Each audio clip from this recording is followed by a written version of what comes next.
Maybe you've been feeling it lately. Not just tired, not the kind of tired that a good night's sleep can fix. You wake up already heavy. You move through the day carrying something invisible, but very real. And even when the house is quiet, when you finally lie down, your soul still feels restless, still weighted. Have you noticed it too? That quiet ache deep inside that doesn't have a name yet? And maybe, in the middle of ordinary moments, a small, honest question has started whispering in your heart. Why does this season feel so exhausting? What if this exhaustion isn't meaningless? What if it's actually trying to tell you something important? Something you've been too tired to hear until now. But let's go one layer deeper for a moment. It's one thing to feel exhausted. It's another thing entirely to look up and quietly ask the hardest question. Why would God let me feel this way? If He really is the one guiding my steps, if He really does see every tear, every sleepless night, then why would He allow a whole season where I wake up already empty, where every day feels like pushing a boulder uphill and the boulder never gets smaller? You've probably asked it in different words, right? God, if you love me, why does everything feel so heavy right now? If you're in control, why does my strength keep disappearing when I need it most? If you're good, why this long stretch of just surviving? And here's where it gets painfully honest. Most of us stop the question right there. We feel guilty for even asking, or we rush to answer it ourselves with quick Christian cliches. Just trust more. Pray harder. This too shall pass. But what if those quick answers are actually keeping us from the real answer? What if this exhaustion isn't God being distant, but God being incredibly close, in a way we haven't recognized yet? Because here's the thing most people miss. This kind of soul-deep tired, it's rarely random. It's rarely just life being hard. What if God actually allows or even designs certain seasons of exhaustion for a purpose so deep, so personal, that we can only see it when we finally stop running long enough to listen? And maybe, just maybe, the very exhaustion you're feeling right now is the first clue to that purpose. Let's stay here for a second. Really look at what this exhaustion actually feels like. Have you noticed it's not the same as being physically worn out after a long day? You can sleep 8 hours, 10 hours even, and still wake up feeling like you never really rested.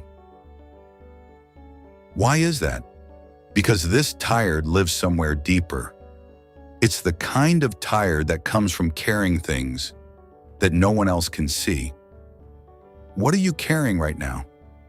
Maybe it's the weight of responsibilities that never seem to lighten, bills that keep coming, a job that demands more than you have left to give, family needs that pull at you from every direction, or maybe it's the quieter things, the expectations you put on yourself or the ones other people quietly placed on you years ago, and you've been trying to live up to them ever since. Have you ever stopped to count how many shoulds are living inside your chest? I should be stronger. I should be more patient. I should have it together by now. And then there are the ones that hurt the most, the ones you don't say out loud, unanswered prayers, dreams that keep getting delayed, relationships that feel stuck or slowly fading, moments of disappointment so quiet, you almost convince yourself they don't matter. But they do matter, and over months, years, those little heart weights add up. They don't scream. They don't make a scene. They just stay pressing, draining, until one day you realize your emotional battery isn't just low. It's been running on empty for longer than you admitted. Does that sound familiar? That moment when even small things feel heavy, when joy feels distant, When even worship or prayer starts to feel like another task on the list? Here's the part most people don't want to say out loud. This kind of exhaustion isn't laziness. It's not lack of faith. It's not you failing at life. It's your soul saying, I've been carrying this alone for too long.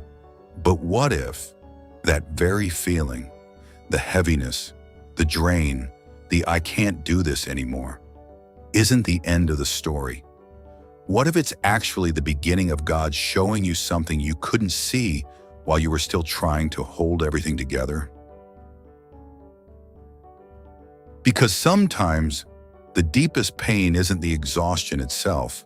It's what the exhaustion is finally revealing about what your heart has been protecting or trying to fix all by itself. Now, I want to stay with you here for a moment because there's something about this exhaustion that most people never quite name.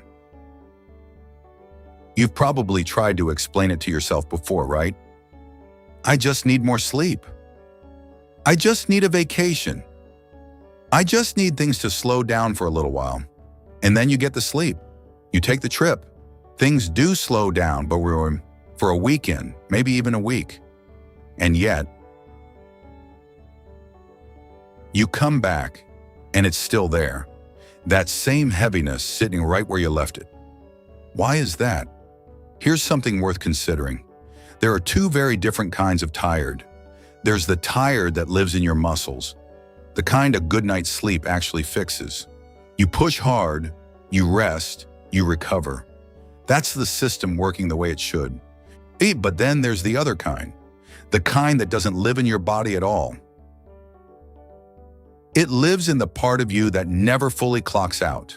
Your mind, the one that keeps running through the same conversations at midnight, replaying what you said, rehearsing what you should have said, calculating what could go wrong tomorrow.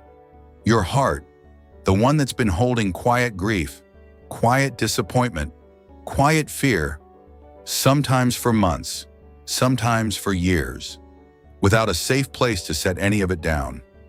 Your spirit, the one that keeps showing up for everyone else, keeps staying strong, keeps saying, I'm okay, long after okay stopped being true. That kind of tired, sleep doesn't reach it because the drain isn't physical. It's the weight of everything you've been carrying on the inside, invisibly, continuously, often alone. Let me ask you something. When you lie down at night, does your mind actually stop, or does it shift from the to-do list of the day to the worry list of tomorrow? From, did I do enough today, to, what if this doesn't work out, to how much longer can I keep pretending I'm fine? That loop, the one that runs even when your body is still, that's not weakness. That's not a lack of faith. That's what happens when a person has been under quiet, sustained pressure for a long time, without real relief. Psychologists call it emotional exhaustion, the core of what burnout actually is. Not just doing too much, but carrying too much for too long without enough support, enough rest, enough space to process what's actually happening inside. Sorry. And here's what makes it so hard to catch.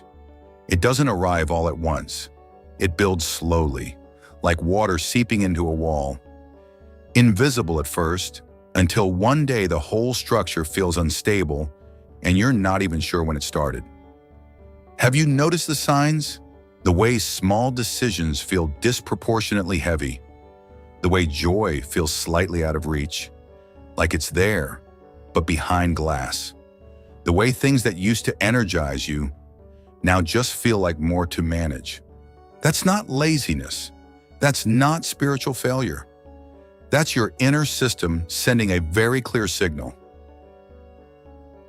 Something needs to change. I can't keep running like this. And here's the part that actually matters most. When we ignore that signal, when we push through with more coffee, more discipline, more, I just need to be stronger, the depletion doesn't pause, it deepens. because the message doesn't go away just because you refuse to listen to it.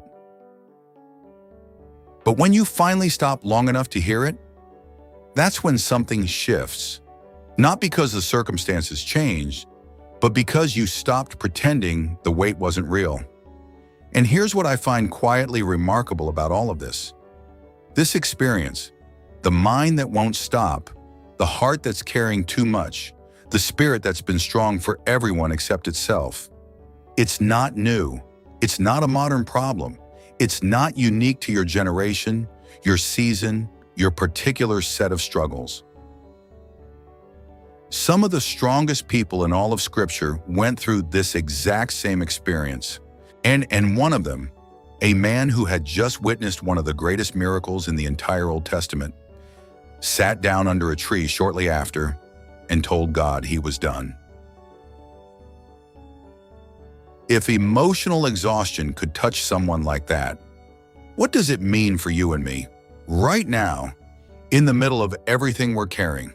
And here's where the story gets really personal, because what you're feeling right now, that deep, soul-level exhaustion, that moment when you whisper, "I've had enough," it's not new. It's not just you. Have you ever wondered if even the strongest people in the Bible ever felt this way? Let me take you to one of the most dramatic moments in Scripture, 1 Kings 19. Picture this, Elijah, one of the greatest prophets who ever lived, the man who called down fire from heaven on Mount Carmel, the man who ended a 3.5-year drought with a single prayer, the man who stood alone against 450 false prophets and won. Just one chapter earlier, he was on top of the world, victory, power, God's presence so thick you could feel it. And then everything flipped. Queen Jezebel sent a death threat. She just one message: "By this time tomorrow, you're dead." And Elijah, the fire caller, the miracle worker, ran. He ran for his life. He left his servant behind. He went a full day into the wilderness. And there, under a single broom tree, just a scraggly desert bush, he sat down, collapsed really, and prayed the most honest, broken prayer you'll find in the Bible. He said to God, "It is enough, Lord. I've had enough. Take my life. I'm no better than my ancestors." Can you hear it? That same whisper you felt in your own heart? I can't do this anymore. Why keep going? What's the point? Even Elijah, the man God used so powerfully, reached the end of his rope. His emotional strength ran out. His faith didn't disappear, but his energy did. He was emotionally exhausted, physically spent, spiritually depleted. After the greatest high came the deepest low. And here's the part that changes everything. What did God do? Did he scold him? Didn't you just see fire from heaven? Where's your faith now? Did he shame him? Get up, prophet. Stop being weak. Did he ignore him? No. God did something so gentle, so tender. It still surprises people when they read it. While Elijah slept under that broom tree, an angel touched him and said, "Arise and eat." God sent food, fresh bread baked on hot stones, a jar of water. Elijah ate, drank, and fell back asleep. The angel came again. "Get up and eat, because the journey is too much for you." Think about that for a second. The God of the universe, who could have thundered from heaven, who could have sent lightning or angels' armies. Instead, he met Elijah exactly where he was, exhausted, hungry, broken. And God's first response wasn't a sermon. It wasn't a command. It was care, physical care, rest, nourishment, strength for the next step. But the story doesn't end under the tree. Elijah ate, and in the strength of that food, traveled 40 days and 40 nights to Mount Horeb, the mountain of God. There, in a cave, God spoke to him again, not in the wind, not in the earthquake, not in the fire, but in a gentle whisper. And God asked the question that cut straight to the heart. "What are you doing here, Elijah?" Elijah poured it all out. "I've been very zealous for you, but everyone else has turned away. I'm the only one left, and now they want to kill me too." And God's response? He didn't dismiss the pain. He didn't rush Elijah back to work. He listened. He corrected gently. He reminded Elijah he wasn't alone. There were 7,000 others who hadn't bowed to Baal. And then he gave him rest, renewal, and a new purpose. So here's the question for you right now. If God met Elijah in his exhaustion, with tenderness instead of judgment, with bread and water instead of blame, with a whisper instead of a storm, what might he be doing in your exhaustion right now? Now, let's go back to Elijah for just one more moment. He's under the broom tree, completely done. He's told God out loud, "I've had enough, take my life." And here's the part I want you to sit with. What did God say back? Did he say, "After everything I've done for you, this is how you respond"? Did he say, "Get up, stop being weak, you're embarrassing yourself"? Did he open the sky with thunder and remind Elijah of every miracle he'd already seen? No. God said nothing. He just let him sleep. Why would the God who commands wind and fire choose silence and rest? Why would the one who could have thundered, "Stand up, prophet," instead send an angel to quietly touch his shoulder and say, "Hey, eat something"? What if that choice, that specific, gentle, and unhurried response wasn't an accident? What if it was actually the point? Because here's the twist most people miss when they read the story. We look at Elijah under that tree and we think, this is his lowest moment. This is where he failed. But what if that's completely backwards? What if the broom tree wasn't the place where Elijah fell apart, but the place where God finally had room to rebuild him? Because here's what I've noticed. In Scripture and in real life, God does some of his deepest work in the seasons we most want to escape. Think about it. Before the broom tree, Elijah was running on fire, literally calling down flames, outrunning chariots, standing alone against hundreds. He was operating at the absolute limit of human strength, maybe even beyond it.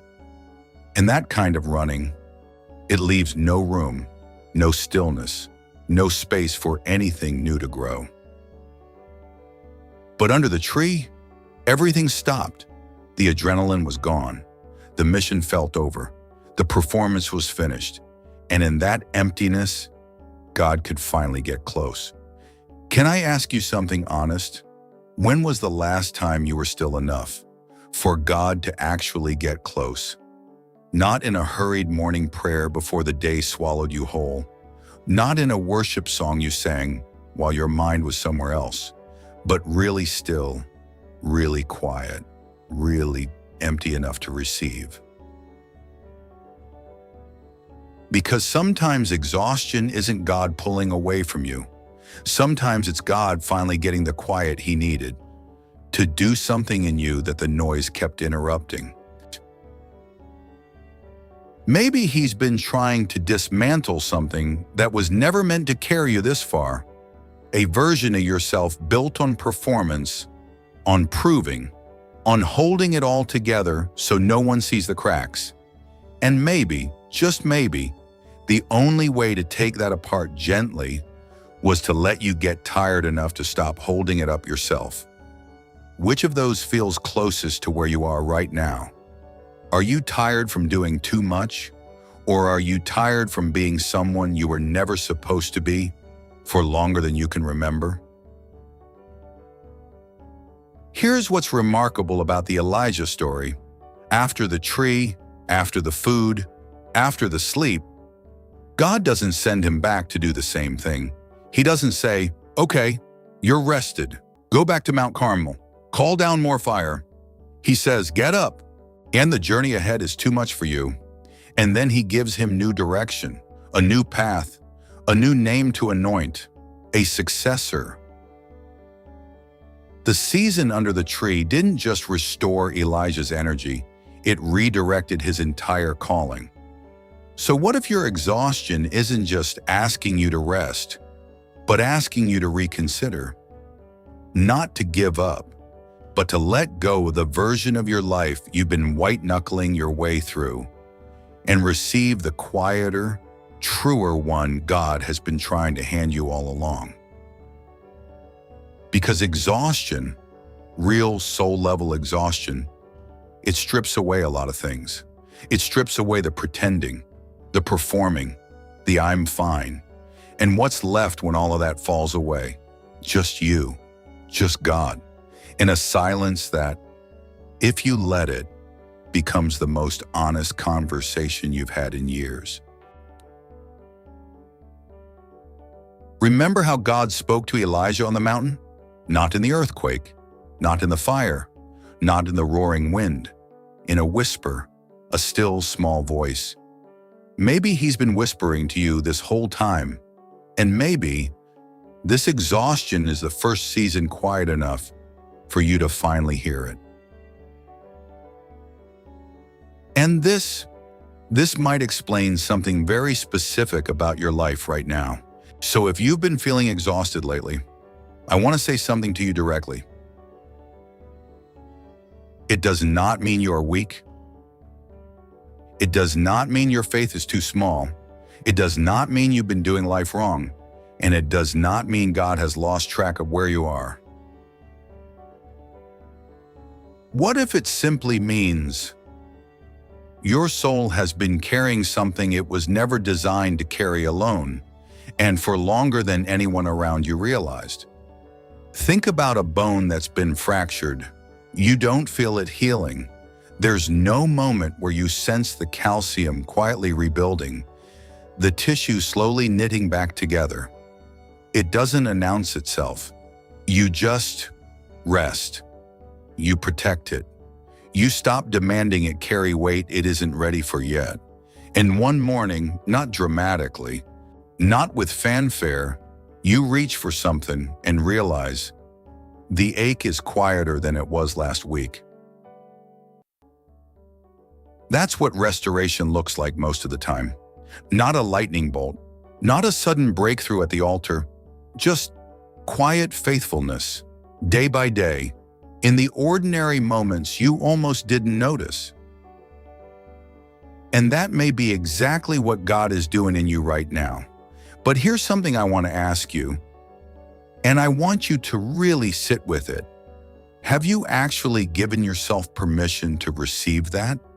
Not just rest your body, but rest the part of you that keeps rehearsing the worries at 2 a.m. The part that wakes up already bracing for the day. The part that's been trying to hold everything together because you're afraid of what happens if you let go, even for a moment. What would it feel like to stop managing it all for just one evening? To bring it, all of it, the unfinished things, the unanswered prayers, the quiet grief, and just set it down at his feet. Not with a polished prayer, not with the right words, just, here, I can't carry this today. You take it. Because here's what I've noticed about real healing. It rarely begins with a grand gesture. It begins with a permission, a small, honest, interior permission. I am allowed to be tired. I am allowed to need help. I am allowed to not have the answers right now. And the moment you stop performing strength you don't have, that's often the exact moment God steps into the space you just made. Maybe for you, healing starts on a quiet Tuesday morning when you sit with your coffee and don't rush to fill the silence. Maybe it's reading one verse, one you've read 100 times before, and this time, something in it lands differently. Like he saved that specific meaning just for this moment in your life. Maybe it's tears that finally fall after weeks of holding them back. And instead of feeling weak, you feel strangely lighter. Because those aren't small things.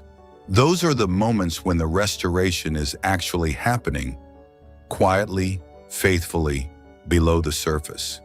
While you were convinced nothing was changing, you are not broken beyond repair.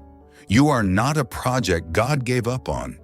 You are not too far gone, too tired, too complicated, or too late. You are someone who has been strong for a very long time.